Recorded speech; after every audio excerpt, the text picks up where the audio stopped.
not only do I love it, but I also find very romantic and moving the idea that this is a thing that human beings made, and a very artistic thing that human beings made, that can never exist again. This is The Rip Current. I'm Jake Ward. We cover the big invisible forces that have us all in their grasp. And typically I do really high-minded conversations. If you've been tuning in, you know we talk to politicians and peace negotiators and psychologists and sociologists. But sometimes, you guys, I just want to hang out with my friends.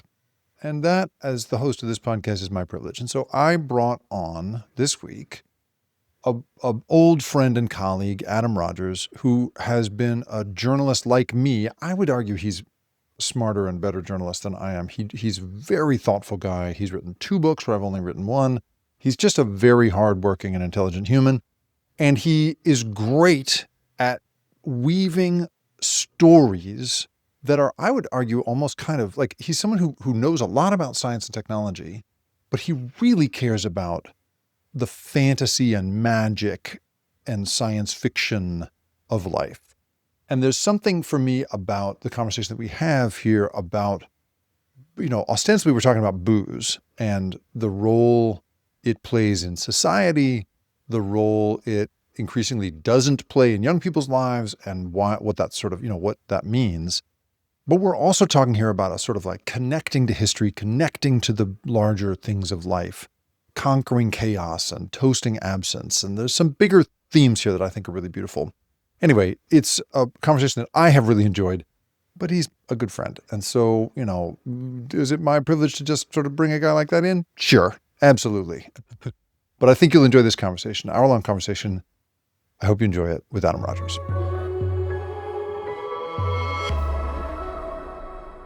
You had me you were very hospitable in inviting me and my family to Passover Seder.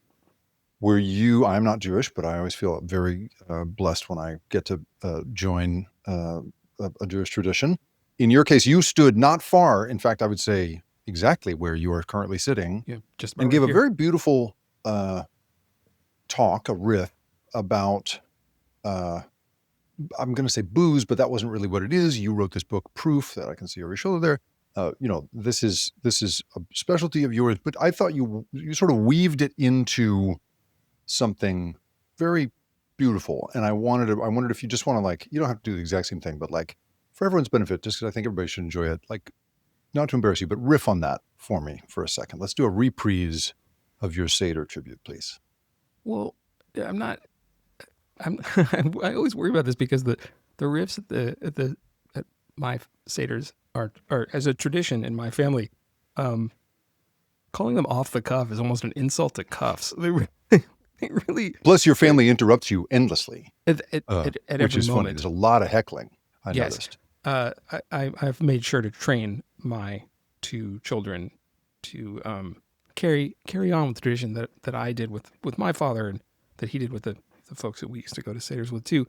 But part of just to justify that beyond me being a total smartass and my children as well, part of Judaism as a tradition. And I'm not very religious at all. I'm loosely culturally Jewish. Both my parents are Jewish. My dad was a bar mitzvah. I'm not. But part of that tradition is it not only allows for but demands critique from the outside.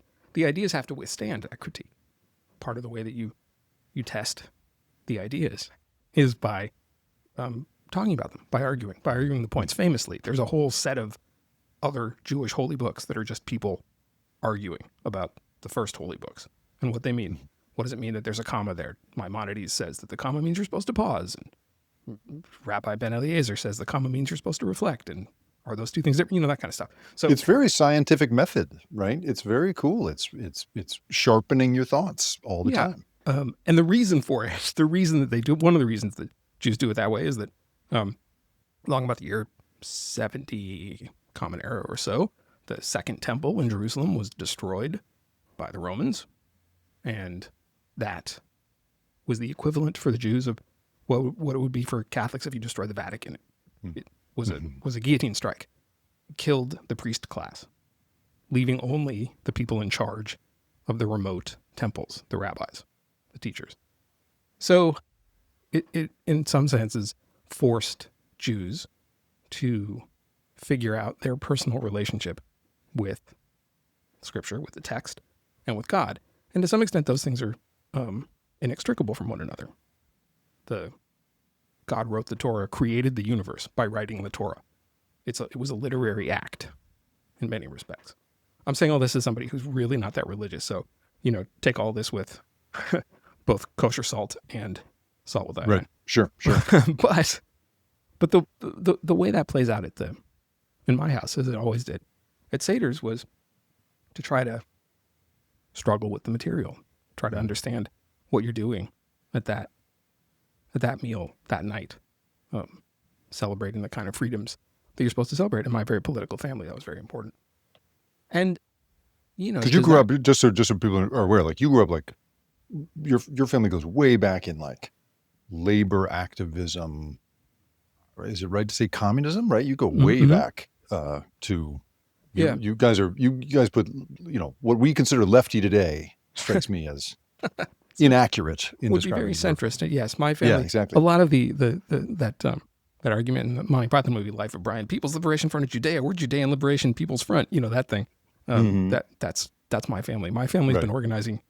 My great grandfather organized unions in the 1920s for the communists, which was fine at the time. Like there hadn't been a Red Scare yet. That was just another kind of politics.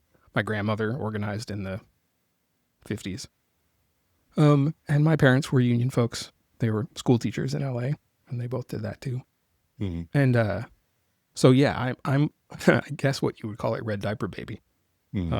Usually that was a term for the generation before me. Like my mom really was, because her mother was underground for a period of time as a person who was kind of blacklisted and chased by the FBI. So I'm like a red diaper grand baby, I guess.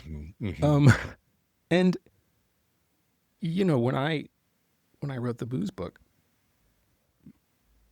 part of what entranced me about the idea of both fermentation, this thing that you do to make wine or beer, where you take a source of sugar like a grape or a grain, let it ferment, and then you drink that, is that that's a natural process that happens without humans. Grapes will ferment on a vine without people being around because there's yeast in the world. But the next step that we take with some stuff that we drink, if we're drinkers, if we consume alcohol, is distillation. And that's a chemical process, not just a biochemical process, but a chemical one and a technological one. In order to distill, to get to the essence of something, you need metallurgy, you need woodworking, you need an understanding of how molecules separate from one another, even if it's a rudimentary understanding. This is all stuff that doesn't really happen for humans until about 2,000 years ago, give or take. But it becomes central to ceremony and religion and culture, and becomes part of the way that we understand our place in nature. This place where we not only partake of stuff that nature does, whether we're there to do it or not, but we're technological animals. We make stuff, we transform things. Other animals do that a little bit, but not to the extent that we do. Right. And that's historic. That puts us in a different stature on Earth than other critters. So, why talk about that at Passover? Well, so much of human ceremony is centered around psychoactive substances like alcohol. And Passover is no different. Traditionally you're supposed to drink 4 glasses of wine. What's funny is I've been to lots of Passovers. I don't think I really understood that until I went to yours. People hit it hard. That was awesome. Yeah. So hard. You had an uncle who choked for a second and accidentally blew half of his glass of red wine onto the dude sitting across from him, the nice man sitting across the table. This was a much more eventful Passover than I'm used to, and drinkier, which was awesome. It was a pretty drinky. But keep going. It's a pretty drinky holiday. Yeah. I mean, I was going to say, you even put a glass of wine out for the prophet Elijah at Passover. Like even it's like, sure. Everybody drinks. Yeah. You can put out milk and cookies for Santa if you want, but Elijah's here to, and he's stopping at everybody's house too. So that guy's blitzed by the end of the Yeah, Seder. that's right.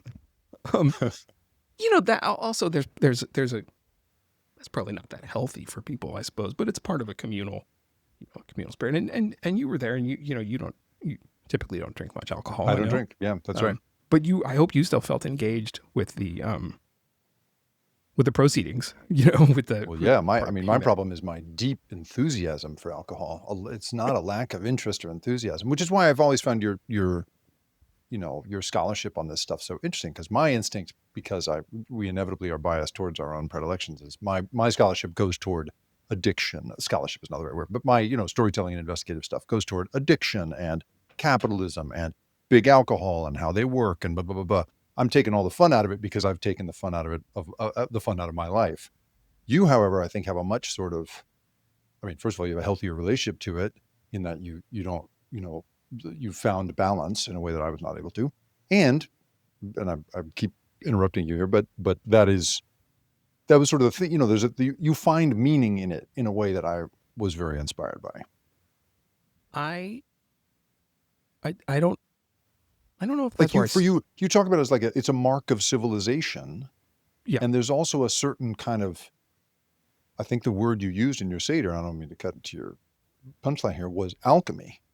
Yeah. There's a real alchemy to how we as humans have come to a place of making booze. And then that carried in the conversation or the riff that you were doing, into this broader transmuting of, pain and difficulty and so forth into beneficial, productive, loving community. I don't know. There was something very powerful about that, which for me as a guy who doesn't drink anymore, I don't engage with that thinking about booze very much anymore.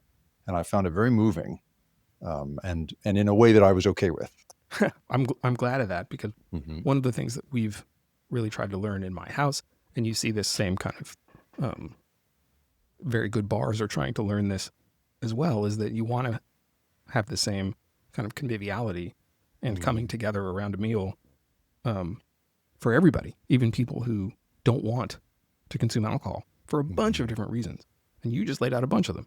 Addiction issues are certainly one of them. There's a very good capitalist argument for not anti-capitalist argument for not drinking, right? Because it's very much it's an industry very much dominated, even with microbreweries and microdistilleries and stuff. It's very much dominated by large transnational companies. You could decide, screw that, I don't want a piece of that. It's another one of those things that was like everybody did that in their backyards, and then systematically over the last few thousand years has turned into a big transnational corporate thing. Well, and I think not to suck all the fun out of it, but people, people don't, I think, realize too that, like, except for a pretty intense piece of federal legislation, we would actually be drinking a lot more than we do. And that's because you're no longer allowed, as you were prior to Prohibition, to be the owner, brewer, distributor, and retailer of booze. You have to have, those roles have to be separated out, so that people who truck it to the restaurants has to be a separate company from the people that distill it. Once upon a time, Anheuser-Busch could just own the bar and the entire monopoly and would charge you more or less nothing for beer, which is to keep you coming back, which is why cirrhosis of the liver was the number one killer of men in the couple decades prior to Prohibition. We just still so that conviviality that you're talking about, I think it's such a cool thing, but it's also held in this regulatory, it's made possible by regulation in a way that I think is really a nice thing. There's as in so much, there's a system behind what we think is just us, wandering into a bar to get a beer or something. But I will say that the structure of laws you described is in the United States. Many states have done a lot of work to break that tripartite monopoly, because here in the Bay Area, for example, local distilleries are allowed to both make and sell. And there's a bunch of rules that they have to follow, and it's confusing. But like, my favorite small distillery in the country is here in Alameda, called St. George Spirits, and it's a little company. They distribute around the world now, but that's a small local company that wouldn't have had the opportunity to do that if they had been subject to the strict rules that kind of came about because there was so much drinking. Right, because there was in the so United much States, that there's we so much. had to pull back to the place of conviviality and magic that you have talked about. And even more than that, people were drinking beer certainly in England and Europe because the water wasn't safe Hmm. and because laborers were getting a ton of their calories from it. So Hmm. people who were doing work, like industrial revolution kind of work, like building railroad kind of work, were getting a significant percentage of just their daily calories that they needed, that they were being forced to need to Wow. do I, this work I assume that from beer. predates child labor laws too, right? So I assume kids are out there working and probably getting some calories that way. Yeah, this is Wow. teens and 20s. This is industrial revolution, late Wow. 18s into the early part of the 20th century. Wow. It was one of the Wow. reasons, again, the teetotaling movement that led to prohibition was, as in so many things that you dig into in American history, also primarily a racist thing. And there was a lot of Hmm. fears of drunk black and brown people Oh, no that kidding. I were didn't know offended. that at all. Is that Yeah, right? very much so. But Wow. but also, a lot of people were just drunk all the time. Yeah, right. For the reasons that we just laid out, because they were getting their calories that way, the water wasn't safe, and it was just it was Life is plentiful and hard. it was crummy. Yeah, and life was hard. Yeah. Exactly. Life is hard. Yeah, that's right. That's right. So for you, do you, this is me using the podcast as an excuse to hang out with you just because I like to hear you talk. So, so we're going to I'll go take it. wherever Sure. really we want to here. But I, one of the things that I sort of wanted to bring you in for, and because I think you've done such a good job with, like, you take these what could be very specifically technical topics, alcohol, color, right? These very broad and things that people could really, you could see people in the modern world sort of engaging in these topics totally on the technical basis of them. Here's the chemistry, here's the, how the visual cortex works, blah, blah, blah, blah. But one of the reasons that you and I have been friends for as long as we have, I think, is that you really believe in there's some magic around the narrative that you get out of these subjects that I wonder if you could just sort of like talk to me about for a second, because it feels to me like you like the technical stuff. You'll nerd out like as hard as anybody on the technical stuff. You once explained to me on and on about how yeast, we barely understand how it works, but it creates all these amazing effects. And like you can geek out hard, but you also believe in the sort of, I wonder how do you think about that balance in your life between the sort of the magic of this stuff and the science of this stuff? Uh, Believe it or not, I've actually been reading a lot of the history of the occult and magic for the last few years. I mean, Partially because, the wall behind you is full of science fiction and fantasy. and then there's the Right. science fiction You fan, the nerd consume stuff. huge Yeah, amounts of that. That's right. I do. So yes, I mean, obviously, I love the sort of technical details, as you say. I really do want to know how stuff works, and I have a brain only strong enough to know how it works to the level of a good reporter. I Yeah, sure. didn't become a scientist. Welcome, brother. Yeah, That's right. right on. Um, and in part that's because I want to learn about a whole bunch of stuff that's not connected, and so I don't get the PhD in all of it, sadly. But I also like you, I share I share with you a desire to understand how people know stuff, not just what people know. And I do think that trying to understand science, or in kind of pre-scientific human history, trying to understand how the universe worked through magic and through the occult, and things like predicting the future with astrology and stuff like that, we would say from the perspective of 2025 that none of that worked, right, in scare quotes. It didn't really explain how the world worked, and it didn't let you act on the world or transform the world in a way that you might want to. But it gave you kind of a framework, at least a linguistic framework, for understanding the world around you. And similarly, science, like we use science to actually understand stuff, to like, oh, I know how I have a framework for understanding subatomic particles in physics that doesn't really have much of a bearing on your life or mine, except insofar as it helps electricity work or helps you understand relativity or something. And it is a matter of faith in a way. You just accept that these things you will never observe directly, that the texts tell you are there, are the basic the fundamentals of the universe.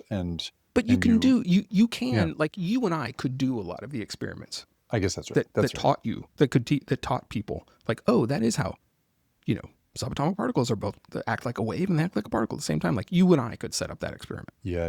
if we wanted to. And that would tell us something more direct than trying to use a 13-year-old boy who's a little bit stoned staring at painting on his fingernails to look into a scrying pool and predict the future, which was like an approach to understanding how to predict the future. Right. But what I like about all of that stuff is trying to figure out how do we know what's true? How do we know how the universe works? How can I begin to understand that in a lot of different fields?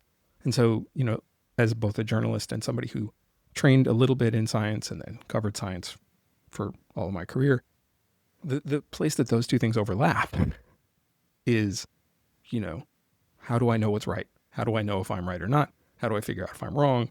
And, what's a way to engage with things that I like more than just, I get a dopamine hit from that. Mm-hmm. So with the booze stuff especially, I mean, this really was for me what did it, and it's what led over years directly to the booze book, was going into a bar and being like, I want to know what's in those bottles behind the bar. Those are cool. Look at all those different shaped bottles and they're all different colors. Wait, why are they those colors? How come they come in those different bottles? Why does this one taste like that and this one tastes like that other thing? And so there's a way to engage with connoisseurship in that sense. I'm not saying like I'm a sommelier or something. I'm not. But like my way of engaging with the like, I like that whiskey more than I like that other whiskey. Well, why? What's in that? They're made the same way. Why are they different? Yeah, that's right. That's right. And as soon as that happens for me, I'm like, well, I'm going to have to go get some books, When we come back, we're going to keep going down this vein of the magic and science of booze with Adam Rogers. Stay with us.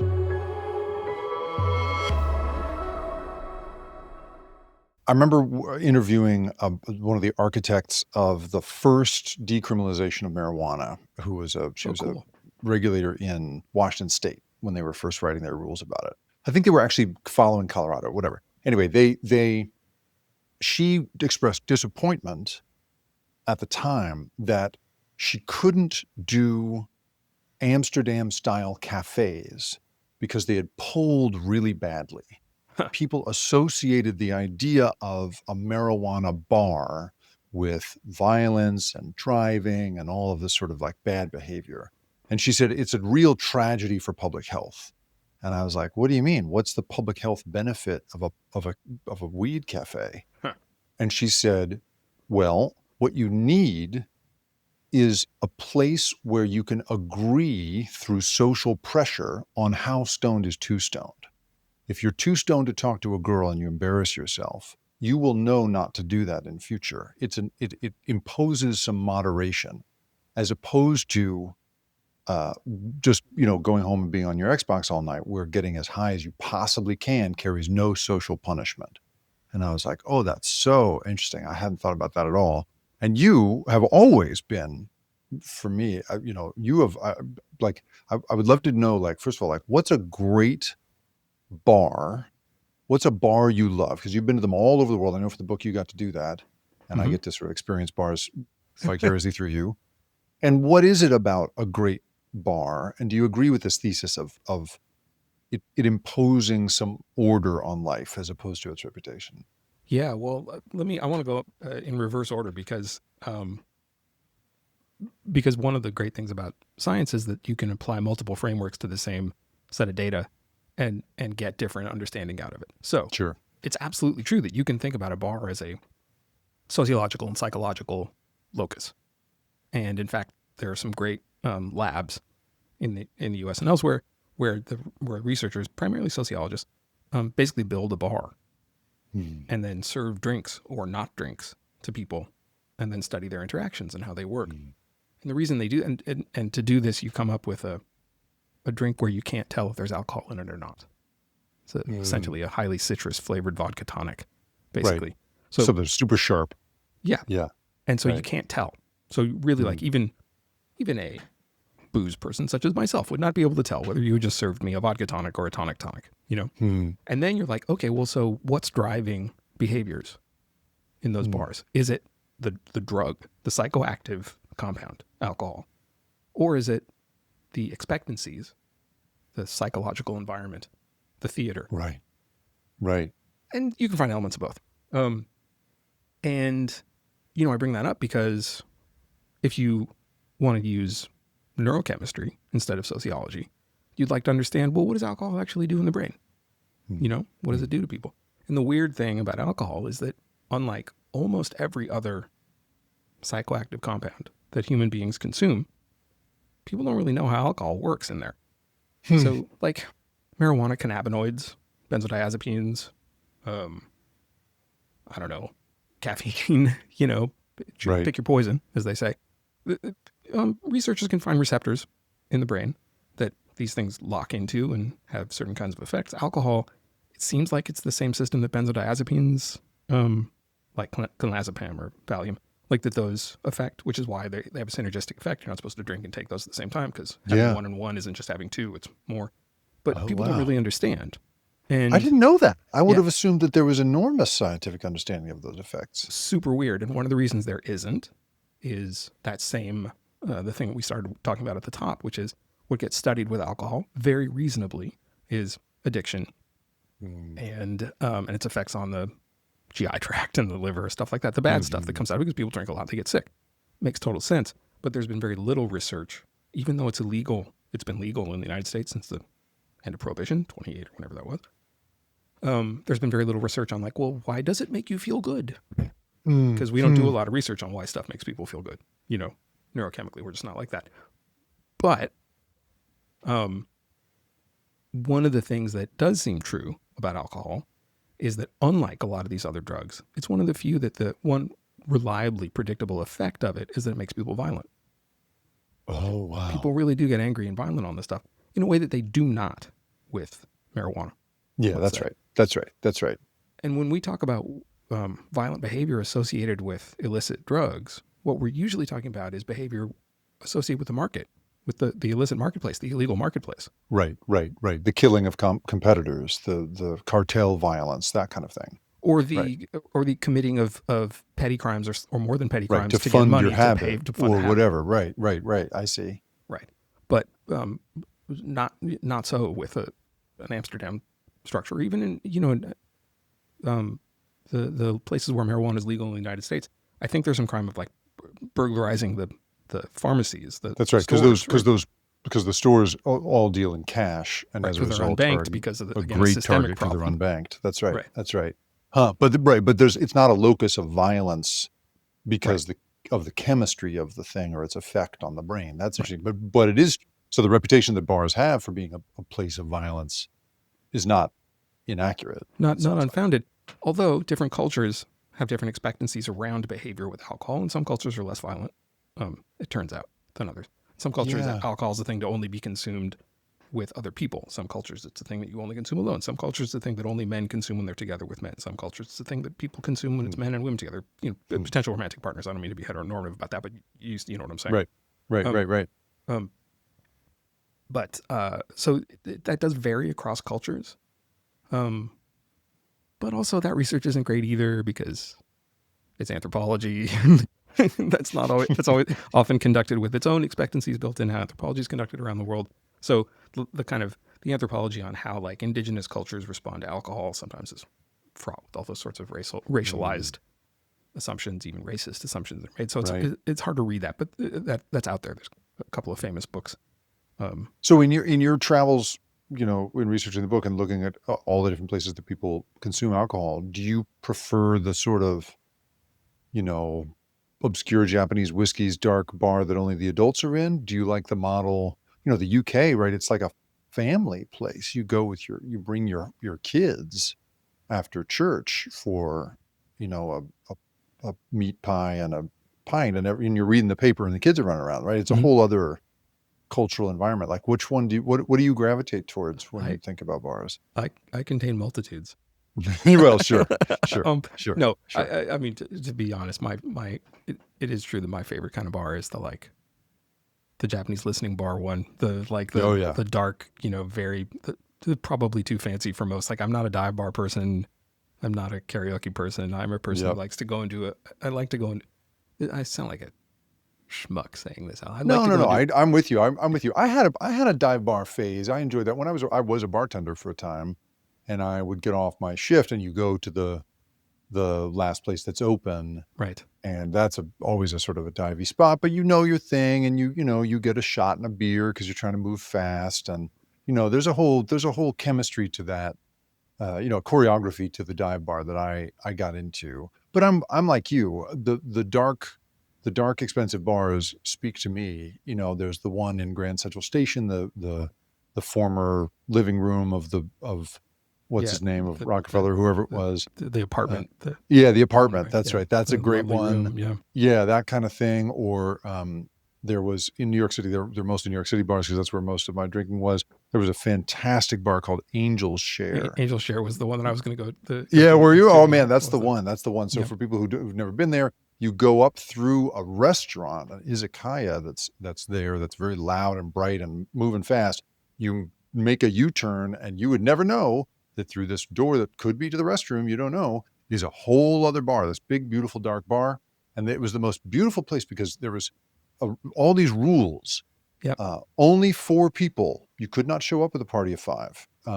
No standing at the bar. Nope. So you couldn't stand at the bar. If it's full, it's full. You got to wait outside. And no phones. They were very early on the no phones rule. And you couldn't be very loud. So you weren't even really allowed to do that. And then in exchange, you got the most beautifully made things where they were chipping the big block of ice from a big block of ice. And, everything's just gorgeous, like down to the peanuts. That experience was beautiful. And yeah, I love a bougie bar. I'm there. So Angel's Share was part of what at the time was a cluster of Japanese businesses on that corner. They're all gone. They're all gone. Now. It was one guy who essentially started or helped start all of them. It also had a beautiful mural over the bar looking down. Yes. A downcast Asian cherub. That's right. Being tortured by the laughter of white cherubs around him. So cool. Seems understandable. Fuck yeah. I was like, yeah, I feel you, sir. In the pre-internet days, the way you found Angel's Share was if you were walking on 9th Street, you would look up and go, those are really big windows up there. What are those? And you go, I think that's a bar. And you walk in, stupid gaijin walking into this actually very good Japanese restaurant. The restaurant in front of it was really great. The izakaya is fantastic. Yeah. I would eat there too. That's right. But a very different vibe. For me, the thing that was also so fantastic about Angel's Share is that it was one of the only places in New York City where you could be up a story. You could go upstairs and look down on the street from one story up. And it was on a bias. So and I used to live Lower East Side. I would walk to Astor Place where I worked. So I'd spend, 4 or 5 months at a time only navigating that grid. And the grid gets to me. The grid in New York really starts to drive me crazy. And so for me, being allowed to break the grid and sit against that window on a diagonal above the street and look down was as close to getting to go to a park or look at the ocean as I sort of got in that phase of my life. In the Grand Vonnegut novel that we all live in, I'm confident that you and I once certainly narrowly avoided elbowing each other on the street in front of Angel's Share. So Angel's Share doesn't exist there anymore. It closed a few years ago. They've reopened. There's another. It's now in the West Village. There's an Angel's Share. I went there about 2 years ago when I was back in New York. Last time I was in New York and went. And it's now steps down, so you don't have the big window, but it's still being back in an Angel's Share was really that's cool though. That's cool. That's great. So the thing that you're talking about though that I do like, and so I do love the theater of a bar. Yeah. Different kinds of bars have different kinds of theater. And there's a thing that the booze book opens with me talking about, in every bar, it's always about 6:30 p.m. It's always dark.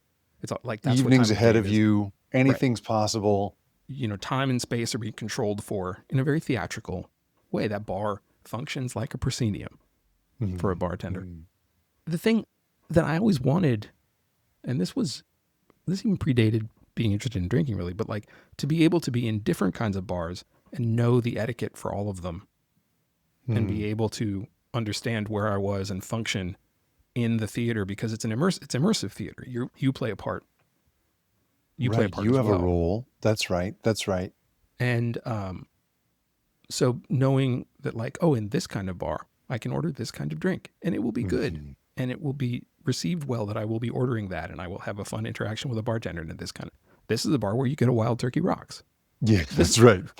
This is a bar where vodka you specify. Soda. This is a vodka soda spot. And this spot, you can reach a little bit. You can That's right. take his recommendations. That's right. So when we were in New York, the other bar that we used to go to, my wife and I used to sit in the front room at Gramercy Tavern, Yeah. which had a beautiful front room, and you could get, the food was great, and it was when we, had money for the first time, and so we could spend it Sure.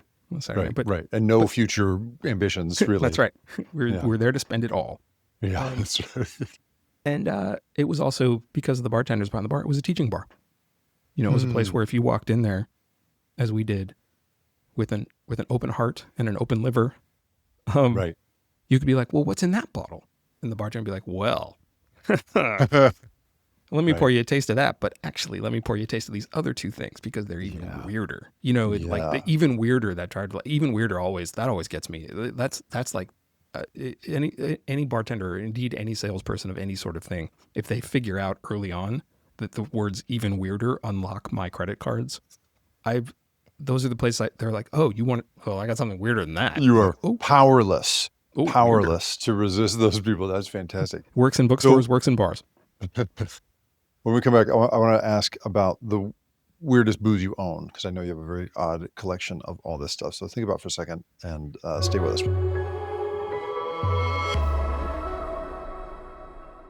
So you have a personal collection of this stuff that I have seen, and you are always very hospitable with people about it. I always feel terrible that I can't partake.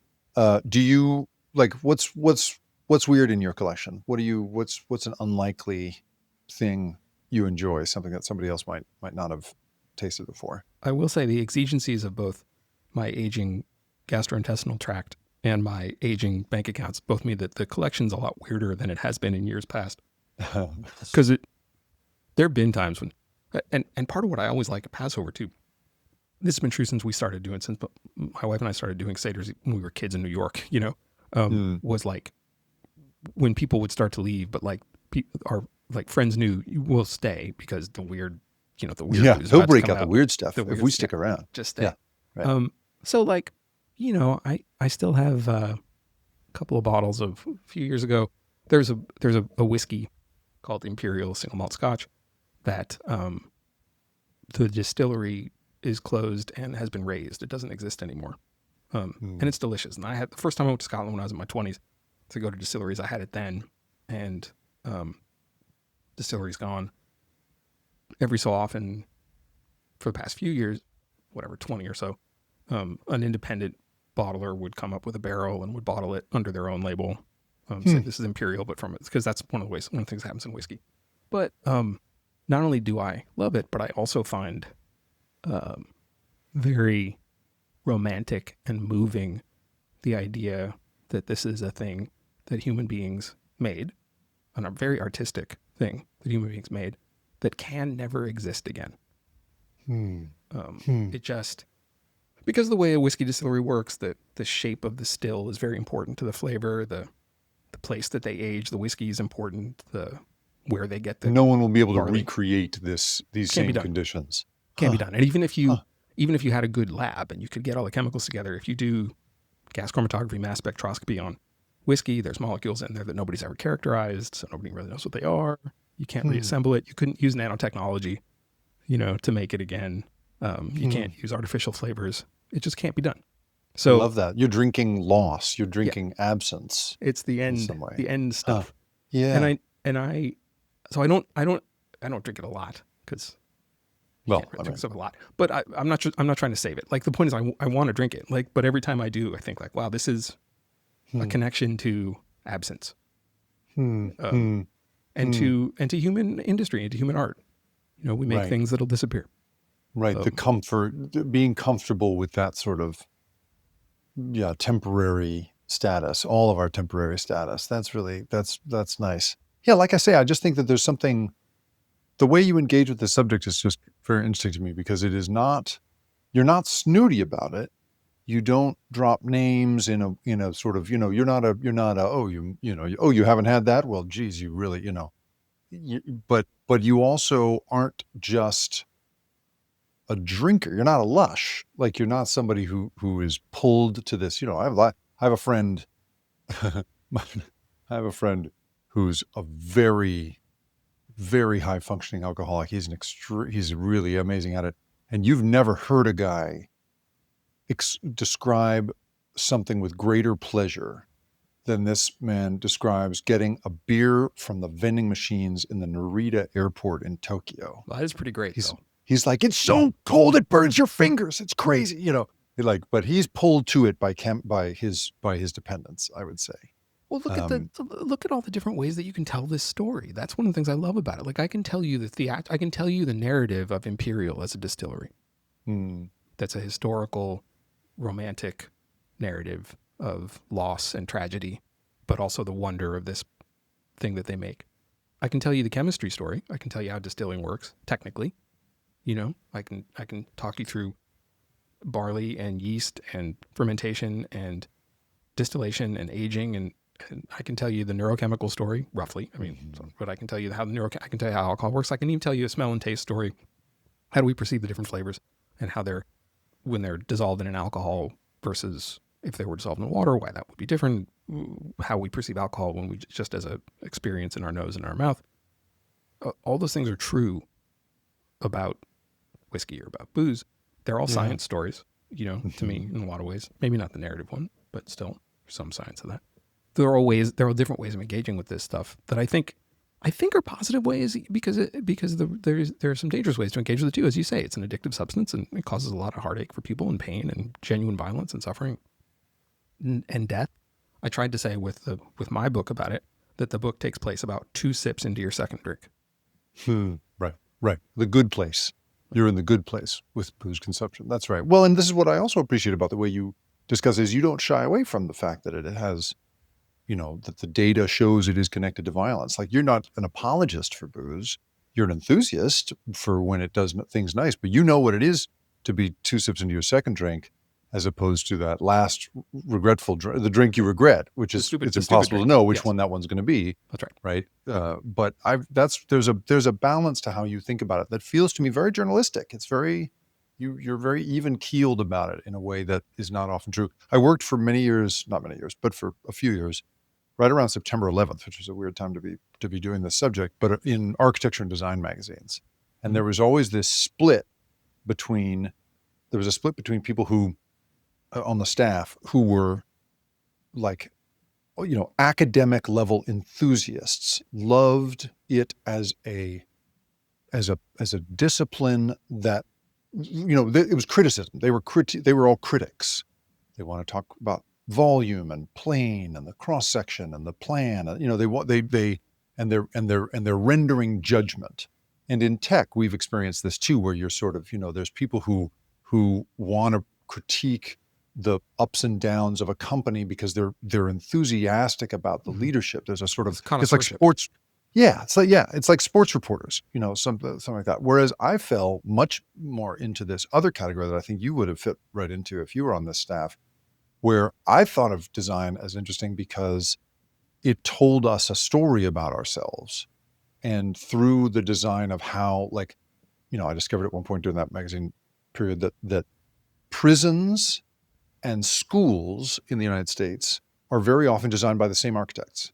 There's a couple industrial practices that do the same thing, and the same premises are brought to school. And so you learn everything you need to know about a culture through that kind of thing, And that feels to me like your approach here. You're telling these stories, but you're getting at what it's trying to tell us about ourselves in some way. It feels to me. I have a little bit of pragmatism about this as well. I do enjoy, though I am not skilled at it, sommelier level critique of a glass of wine, let's say. Or you can get down if you were to be with some folks who really like a snifter. You could deal with that. Yeah, I don't really have the. I'm not great at it, and part of the reason is that in order to be genuinely great at it, you have to have the vocabulary. It's very closely. It's a linguistic skill as much as it is a sensory one and a practiced one. But I can do it a little bit, and my palate's okay. So I can get in. Like I've done professional tasting once or twice, and I've done it. It's really fun until it's it's a lot of booze. It really knocked me on my ass. That's right. But I can do that. I like that connoisseurship, that kind of critique of architecture too. I like looking at a building and be like, oh, I see what they've done with the It's a with the way of shafts there in the seeing. ground. You learn a way of seeing that Is. I appreciate. I was not very good at it either, which is probably why I was a little snooty about it. But I appreciate that. That's right. But I also, in the last few years, I've become very interested in housing and because I like how cities function, and that seems to me to be very important. They're trying to find ways to make sure that we're building enough homes for people. Living as I do in a neighborhood which has a lot of my neighbors are unhoused, and just for being in California where that's a major issue for a lot of different reasons. And I've changed some of my thinking about. I used to think about like the classic Soviet bloc housing, as being like, well, that's really, gosh, it's the brutalist kind of that. And now I look at that stuff, I'm like, well, houses, love it. That's right. Place for people to live, right. love it. Seems great. Yeah, the original Le Corbusier stuff, right, was all, City of a Million People was supposed to be a big tower block, set among the pastoral landscape so that you wouldn't ruin the fields. Yep. And everybody lives in that one tower, and then you all get to enjoy the nature all around you. But as an American, you look at that now, Tom Wolfe wrote a whole book called From Bauhaus to Our House that makes the point that became housing projects. That became big, scary stuff that way. That's right. But you're seeing it in this way that feels to me like you're getting meaning out of it beyond just the sort of aesthetic enthusiasm for it. That's right. Which I dig. And I think, when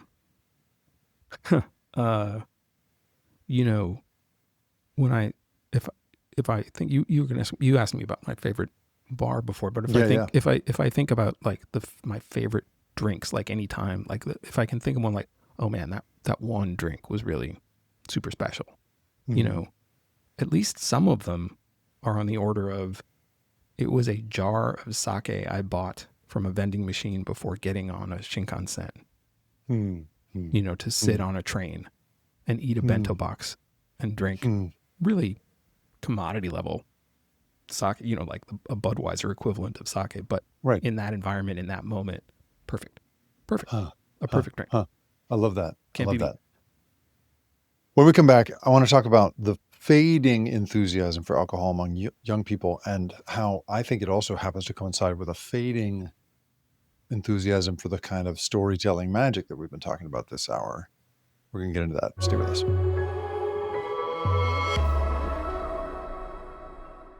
I've been looking at these, data points about how young people are not drinking anywhere near as much as our generation did, and and I think it's very interesting to me the way in which, like, on the one hand, I think awesome, because as a recovering drinker, I know that there's a lot of health benefits to not drinking.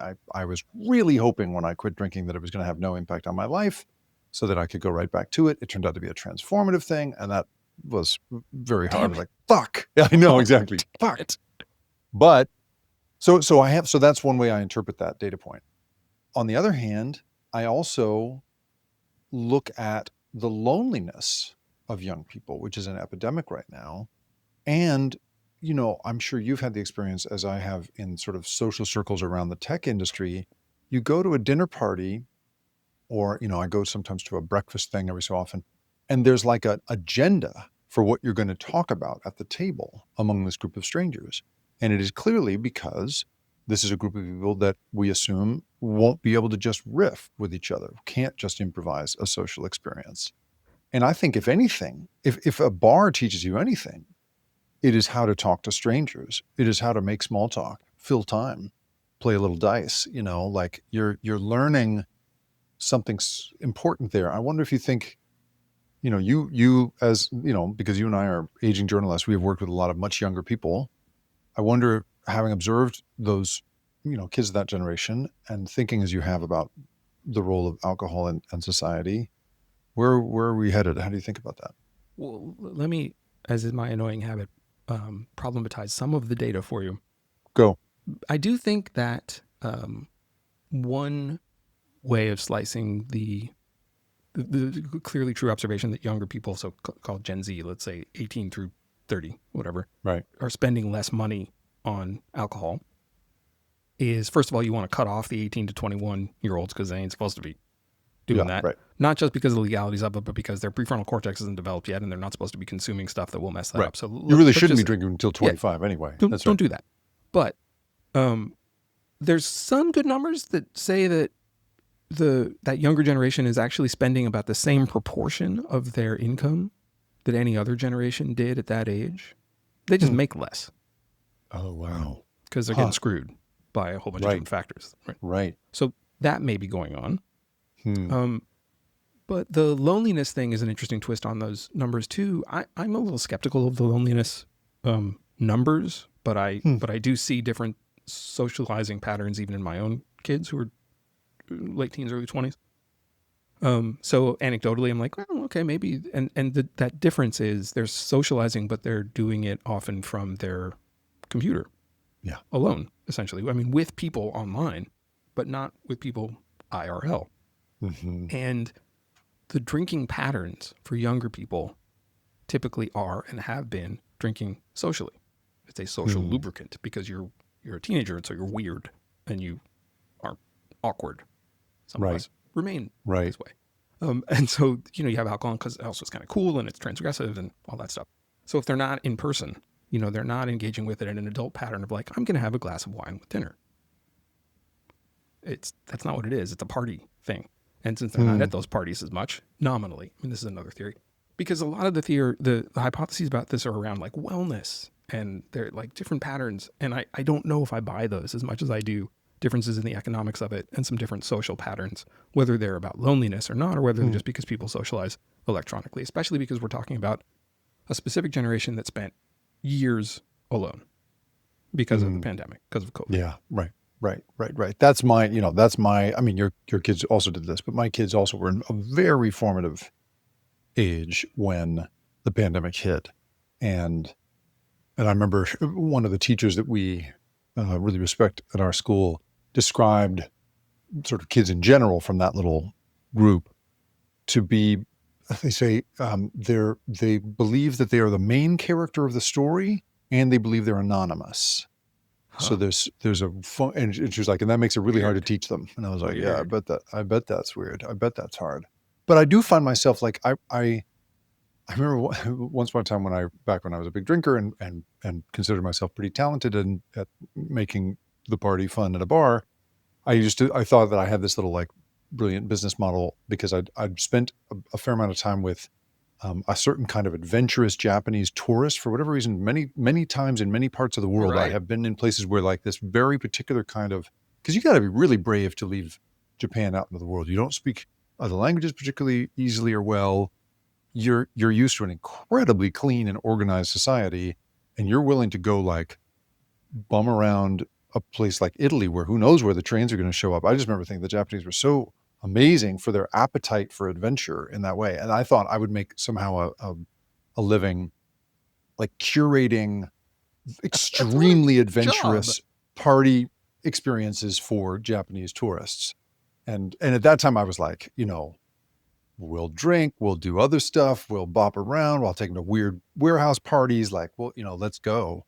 But I think I do find myself wanting to engineer a little bit of that for this generation that does spend so much time, as you say, looking at each other on screens, but not like in each other's presence. And I think there's something in this, like I want I don't want them to drink, but I want them to go to bars, And I don't know how we do that, See, you another secret reason that I wrote a booze book is that I finally have something to make small talk about in a bar. I was always so terrible at it. So now I'm either the world's most entertaining person to have a drink with or the world's most annoying person to have a drink with, depending on what your proclivities are. Yeah, that's right. That's right. Yeah, but I just, I feel like I want kids to have had that. I want them to have the narrative. I want 1 in 10 of them like you to have the narrative, sort of evangelical conversion kind of experience around socializing with each other through a historically powerful chemical legacy. You know what I mean? There's something human in that I think is sort of fading. And I say this as someone who no longer drinks and doesn't recommend it to anybody, Yeah, I'm not sure I would recommend it to anybody either. Yeah. because it's probably on balance, it might not be the healthiest way to Mhm. spend your time, but it does become a way to spend time with other people. And that part of it Yeah. has been kind of delightful. And I don't know what, you know, something ought to replace that. And I don't think it's sports. And I think maybe it's games. I think that the relationships that we have that are mediated via digital technologies are real relationships. And I've found, Twitter and then Blue Sky to be very valuable Hmm. emotionally, like just fun, not like for my career, but like, no, I just enjoy this, you know? Yeah. That's That's one real. of my great frailties as a professional attention economy person is I don't particularly enjoy those mediums. Mm-hmm. I'm terrible at Twitter. I'm terrible at Blue Sky. I'm not funny. I You're don't, funny. well, but not in that format. You keep me to 140 characters and I can't be funny. This is why I host an hour-long plus podcast. It's ridiculous, right? Like I need to go on and on and on and on in order to kind of get into the stuff I want to get into. And this has always been my great difficulty with trying to learn other languages. I'm like passable in a handful of Romance languages, but like I'm not funny in any of them, Ooh. which makes speaking those languages painful to me because I can't be in any way charming in those other languages. You know what I mean? So You're plenty charming in any I'm language. I'm Come tall and on with I'm that. tall. They like that, but otherwise, they just are like, okay, he's kind of a child. Let's point him at his bus.